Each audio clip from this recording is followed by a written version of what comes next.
그 의원님들 이렇게 지금 이름이 다 기억이 나요. 지금 차은영 의원님하고 전승헌 의원님 외에도 나오신 분들은 호명하면 안 되죠. 그렇죠? 네, 있으세요. 정말 많으세요. 그리고 조례들 중에서 뭐 굉장히 많은 조례들을 제가 지금 기억이 납니다. 너무 많이 나고 오신다 그래서 너무 기분이 너무 벅차고요. 다 장애가 심해요. 그러다 보니까 저 같은 경우에는 그 페이록을 읽을 수가 있는 상황이 아닙니다.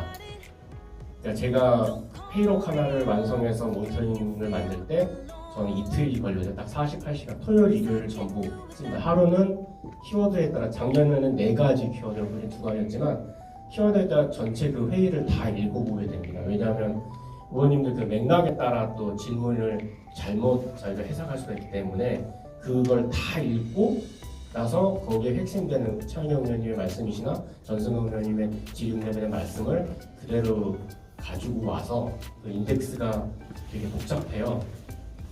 예, 그러니까 뭐 카테고리 분류도 있고 그다음에 질문에 대한 전문성도 정책에 대한 어떤 가능성까지 평가하는 척도들이 따로 있습니다. 그리고 선생님들 그 의원님들 말씀하신 내용에 우스브라운과 좀 적절하지 않은 발언에 대한 부분과 저희가 제안할 내용들을 써야 되는 건데 그게 제가 주일날 내내 쓰거든요. 그래서 이틀을 투자해서 48시간을 꼬박 들여서 만든 보고서를 가지고 저희가 한 달에 한 번이나 2달에 한 번씩 이진 간사님이 주도로 간담회를 열어서 그것에 대한 결과물을 가지고 얘기하고 있는 거기 때문에 굉장히 좀 공이 많이 들어가고 있는 작업이다. 그리고 개인적인 입장에서는 되게 도움이 되게 획사되는 그런 느낌을 많이 받고 했던 거고요. 첫 번째는 굉장히 높은 수준의 의정 활동을 하세요. 제가 옛날에 경기도에 있을 때도 도의회나 국회의원들 하시는 것들도 좀 보고 저희가 정책에 관련된 모니터링이나 정책을 직접 제가 만들기도 했지만 그 의회에서 구정에 관련된 활동에 대한 내용에 대한 그 디테일이나 어떤 체계나 어떤 그 질서에 만들어진 어떤 오더에 따른 그런 회의에 대한 진행이라든지 그리고 조례를 만드는 방식이라든지 그리고 그 현안에 관련된 부분들을 이렇게 의원님들이 그 구정이나 업무 보고에 따른 그 질의가 굉장히 높은 수준이라는 거에 대해서 깜짝 놀랐습니다. 그리고 상당히 세련되고 많이 훈련이 되어 있는 분들이 의원들을 하시는구나 라는 거에 대해서도 기초부에서도 상당히 수준이 높구나 라는 거에서 굉장히 놀랐고요. 근데 두 번째로 조금 말씀드리고 싶었던 건 저희 장애에 관련된 문제를 좀 많이 오해하고 계시는 것 같습니다. 그리고 조금 잘못 알고 계시거나 오역하시는 부분들이 좀 많았던 걸 느끼고 있습니다. 사실은 이 복지라고 하는 것이 저는 1997년부터 이 장애인복지판에 들어와서 일을 했는데요. 97년도에는 IMF가 나오고 나서 사회적 안전망을 만들기 위한 그다음에 생산적 복지가 나오고 알고 계시는 생활보호법 폐지되면서 기초생활보장법 넘어가는 그 과도기의 현장에 제가 있었기 때문에 너무 잘 아는데 복지라고 하는 것이 굉장히 이렇게 스펙트럼이 넓어지고 커졌습니다.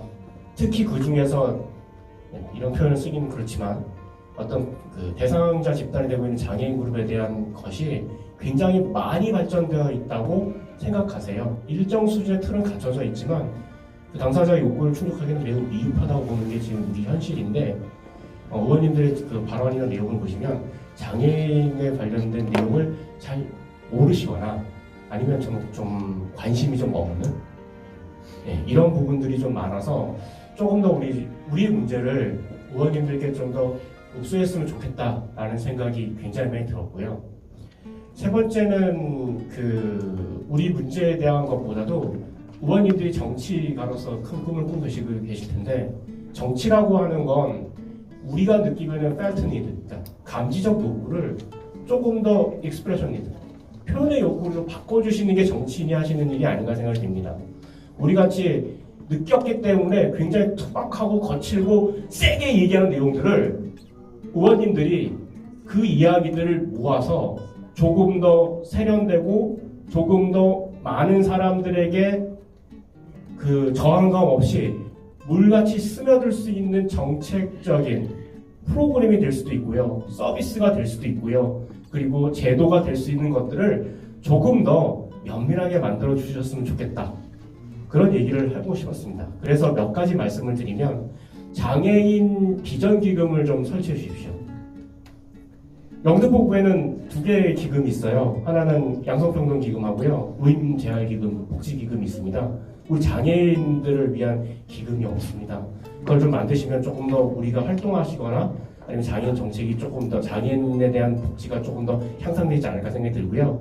두 번째는 아까 말씀드린 우리의 그 욕구, 우리가 제일 많이 느끼고 있는 이 감지는 욕구를 좀 받아주십시오. 어떻게 받아주시냐? 열린 토론회나 아니면 그 장애인 포럼 같은 걸 좀 만들어서 장애인복지위원회가 있는 거 알고 있어요.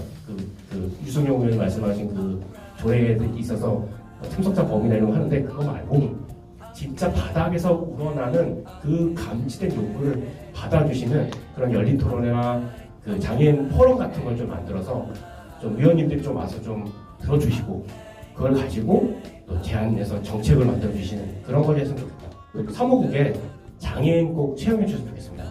의회 사무국이 있습니다. 장애인 중증 장애인으로 의무 고용도 있으니까 채용해 좋겠고 또한 장애인 감수성이나 인권이나 혹은 장애인 인식 개선에 대한 교육을 의원님들께서 좀 직접 우리 헤어링 센터에 있는 선생님들한테 좀 받아보시면 어떨까라는 생각이 들었고요.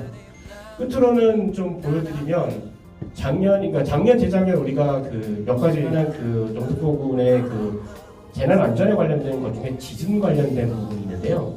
그 지진이 발생됐을 때 저희 같은 이 장애를 가진 사람들, 특히 시각, 지체 혹은 뭐 다른 뇌병변 아니면 발달 뭐 여러 가지 형태의 16유형의 장애 유형에 따라서 어떤 식으로 대응할 수 있는가에 대한 조금 더 세밀한 조례를 개정해 주셨으면 좋겠다라는 생각에서 하나 드렸고요. 또 하나는 우리 차인영 의원님이 작년에 발의하신 장애인 생산품 우선 구매에 관한 제 조례를 말씀해 주셨는데 여기 하나만 조금만 몇 개 더 이렇게 콜을 좀 넣었습니다. 예를 들어서 가장 중요한 게 이 최저임금도 못 받고 일하는 장애인들이 많거든요. 이 구매 대상 업체 중에서 찾아달라 그러면 제가 몇 개 뽑아서 드릴 수 있습니다. 그 업체를. 그것처럼 아니 필리핀에서 오신 그 가사도우미 분들도 최저임금 이상을 받는데 우리가 장애가 있다는 이유만으로 최저임금 적용 제외를 하면서 일을 하는 장애인들이 많습니다. 그분들이 만든 생산품들을 우선 구매 대상으로 한다는 건 조금 우리의 그 노동적 기본권과 생존권에 관련된 문제가 있거든요. 좀 더 큰 꿈을 꾸리신다면 조금 더 조례에 대한 내용들을 조금 디테일하게 봐주시면 우리가 장애인이 조금 더 인간답게 살 수 있는 그런 것이 되지 않을까 생각이 들고 우리 구가 조금 더 선도에 가는 우리 여의도를 비롯한 이런 곳들이 정말 그 뭐라고 하죠? 마력프리뿐만 아니라 정말 그 아무런 그 방해가 없이 좀 편안한 도시로 변환될 수 있도록 두 의원님께서 좀 손 발 걷어붙여셔서 만들어주시면 좋겠습니다. 생각 많이 하지 마시고요. 그냥 한 번 딱 선을 그어주시면 그거에 따라서 우리 많은 장애 가신 분들이 조금 더 행복하게 살 수 있을 것 같습니다. 감사합니다.